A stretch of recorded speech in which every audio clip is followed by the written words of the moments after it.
There are three inserts on your shear's cutter head. The inserts accept the screws that secure the blades and that hold the cutter head to the motor. The inserts are threaded on the inside for the screws and knurled on the outside to secure them to the cutter head. Common problems with the inserts are stripped out threads and worn knurling. If the threads strip out, the insert will no longer be able to firmly secure the blades or the cutter head. Worn knurling will make it difficult to firmly tighten the screws. Replacing the insert is a repair that you can do yourself, and I'm going to show you how. Hi, I'm Mark Socha.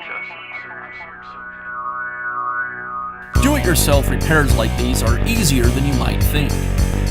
From lawn machines to cordless drills, kitchen mixers, Outdoor grills. our how-to videos walk you through each repair from start to finish.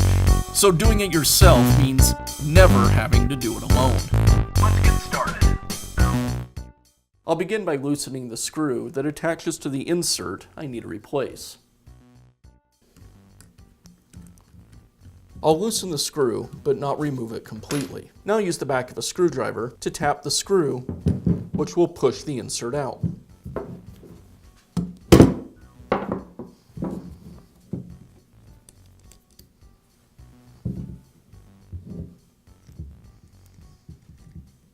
If the insert spins freely inside the cutter head when you try to tighten the screw, the problem could be worn knurling on the insert, or the metal on the cutter head could also be worn away.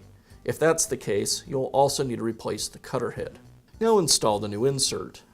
I'll press it into the cutter head to start with. It doesn't need to go in all the way. Then I'll reinsert the screw through the cutter head and start tightening it into the insert. I'll use the wrench to tighten the screw all the way up. As I tighten the screw, it'll pull the insert into the cutter head.